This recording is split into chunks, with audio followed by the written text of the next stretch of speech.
इस बीच में मेरे क्या साथ क्या हुआ मैं आपको क्या कहूँ कि मुझे मेरा गैंग रेप भी करवाया गया अल्लाह के नाम पे कि अल्लाह खुश होगा। तो मैंने इससे कहीं ज़्यादा दर्द देखा है। आपसे हाथ जोड़कर विनती है कि एक बार आप शुभम मंगला और विनोद आजाद जी से मिलिए और इनसे मेरी कहानी सुनिए।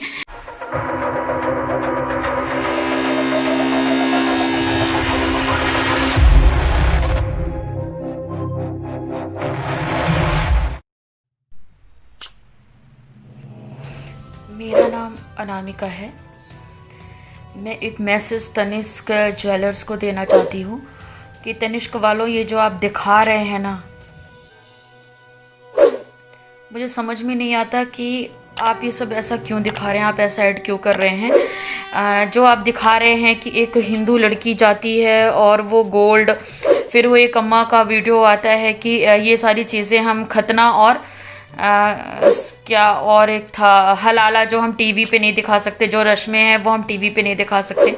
जब वो लड़की पूछती है कि ये रस्में तो क्या होती है नहीं होती, इस टाइप की जो बातें हैं। तो अगर आपको कुछ जानना है ना तो आप साइबर सिपाही के शुभम मंगला से मिलिए और सुदर्शन वाहिनी के विनोद आजाद जी से मिलिए। ये आपको बताएंगे कि मैं अनामिका, मेरे साथ क्या हुआ है और किस हद तक हुआ है। मेरा जो दर्द है, मैं एक अनाथ लड़की हूँ और एक कश्मीरी डॉक्टर अरशद आमीन ने मेरे साथ जो किया, ये एएमयू का स्टूडेंट था, बाद में ये इथोपिया में जॉब करता था।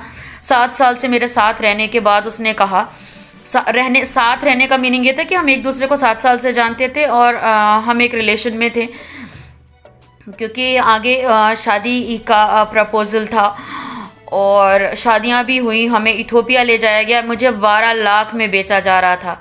वहाँ से मैं जान बचा के भगी हूँ। तो मेरी तनिष्क ज्वेलर, अगर कभी आपको हकीकत जानना है, समझना है, तो एक बार, ये तो मैंने आपको ये 1-2 पॉइंट्स बताए, इस बीच में मेरे क्या साथ क्या हुआ मैं आपको क्या कहूँ कि मुझे मेरा गैंग रेप भी करवाया गया अल्लाह के नाम पे कि अल्लाह खुश होगा।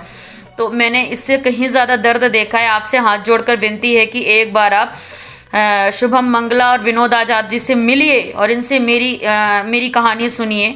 मेरे कोई फेक कहानी नहीं है और मेरे पास इसके सारे एविडेंसेस हैं। तो उसके बाद आप सोचिए कि ऐड चलाना आपका कितना अच्छा है। और मैं सभी हिंदू लड़कियों से एक रिक्वेस्ट करूँगी, चाहे वो रिचेस्ट हों, चाहे वो पुअर पीपल्स हों, जो भी हैं, वॉट एवर, कि आप तनिष्क ज्वेलर मत जाइए, क्योंकि कहीं ना कहीं ये भी अब एक षड्यंत्र है। मैं भी मॉडर्न सोच रखती थी और पढ़ी लिखी लड़की थी, इसलिए शायद मैं भी सेक्युलर थी और शायद इसी वजह से मेरे साथ हुआ। मुझे लगता था हिंदू मुस्लिम कुछ नहीं होता, इंसान अच्छा होना चाहिए, मोटो अच्छा होना चाहिए, लेकिन ये सारी चीज़ें मेरी गलत थी, मैं यहाँ पर गलत निकली। और तनिष्क वालों, एक बार वापस से उन लड़कियों से मिलो जो लफ्ज़-ए-हात का शिकार हुई हैं, मेरे से मिलो। बहुत सारी ऐसी लड़कियां हैं जिनसे आप मिलो, तब आपको हकीकत समझ में आ जाएगी। और ट्विटर में भी एक ट्रेंड चल रहा है कि एक लफ्ज़-ए-हात की लड़की, मतलब एक मुस्लिम लड़का एक लड़की को आधा मार चुका था और अचानक से गांव वाले पहुंच गए तो वो लड़की बच गई।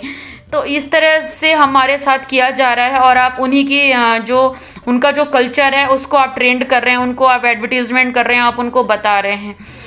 तो मैं इससे अब क्या कहूँ।